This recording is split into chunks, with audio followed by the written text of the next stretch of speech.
2050 जेठ 3 गते दिनको करिब 2 बजेतिर सिमसिम पानी परिरहेको थियो। त्यो दिन मौसम त्यति सफा थिएन। मदन भण्डारी र जीवराज आश्रित आफ्नो ड्राइभर अमर लामाको साथमा जीप चढेर पोखराबाट चितवन जानका लागि निस्किएका थिए। सोही जीपमा गोर्खा जिल्ला कमिटीका ऋषि कटेल पनि सँगै थिए। करिब 2:55 जाँदा उनीहरू आबु खैरेनी पुग्छन्। ऋषि कटेल जो जीपमा सँगै थिए उनी आबु खैरेनीमा नै ओर्लिन्छन्। मदन भण्डारी र जीवराज आश्रित भने चितवनतिर मोडिन्छन्। मुगलिन कटेर थोरै अगाडि लागेपछि मदन भण्डारीलाई चिया पिउन मन लाग्छ। अमर लामाले होटल सुनकोशी नजिककै जीप रोक्छन्। सँगै रहेका जीवराज आश्रित भने चिया पिउँदैनन्, तर मदन भण्डारी र अमर लामा भने सँगै बसेर चिया पिउँछन्। केही समयको विश्रामपछि उनीहरू गाडी चढेर फेरि अगाडि बढ्छन्। करिब 5:35 तिर उनीहरू दासढुङ्गा पुग्छन्। सिमसिम पानीसँगै जीप आफ्नो कुनापट्टिको साइडबाट हुइकिरहेको थियो। सिधा रोड र फ्राकिलो बाटो थियो। तर एक्कासी त्यहाँ पुगेपछि ड्राइभर अमर लामाले गाडीको स्पिडलाई कम गर्छन् र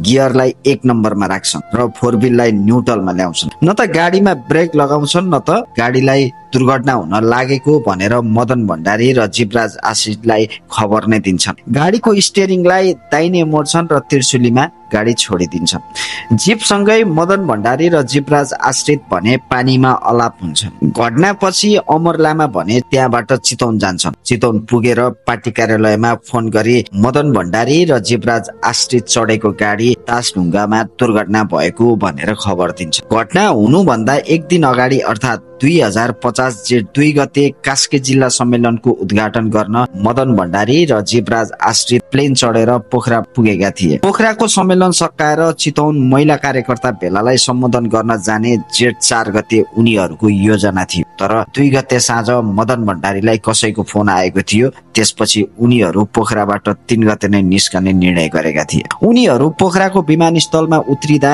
2 जना फ्रेन्च नागरिकहरू देखा परेका थिए। 3 गते बिहान ड्राइभर अमर लामा ती 2 जना विदेशी नागरिकहरूसँग केही बेर कुराकानी गरे र हिँडडुलसँगै गरे। ती दुवैजनाले भोलिपल्ट पोखराको बन्द शस्त्र कार्यक्रममा बस्न मदन भण्डारी र जीवराज आश्रितलाई जिद्दी गरिरहेका थिए। यस घटनाको सबैभन्दा ठूलो रहस्य नै चालक अमर लामा थिए। उनको कतिपय कुराहरू निकै शंकास्पद थियो। उनको बयान अनुसार उनी आफै पनि जीपसँगै खसेको र पौडी खेलेर बाँच्न सफल भएको भनेर बयान दिएका थिए। तर उनले त्यो बेला लगाएको लुगाहरू अनुसन्धानका लागि दिएको थियो। तर फोरेन्सिक रिपोर्टले उनले लगाएको लुगामा बालुवाको मात्रा कतै भेटिएन। अर्को इन्ट्रेस्टिङ कुरा त के थियो भने 150 फिट तल गाडीमा बजारिँदै झर्दा शरीरमा कतै पनि चोट लागेको थिएन। यस घटनामा प्रत्यक्षदर्शीको कुराले पनि अमर लामा माथि अर्को प्रश्न तेर्साएको थियो। गाडी दुर्घटना हुँदै गर्दा त्यहाँ भन्दा केही पर एकजना लामा थर भएका व्यक्ति माछा मार्दै थिए। उनका अनुसार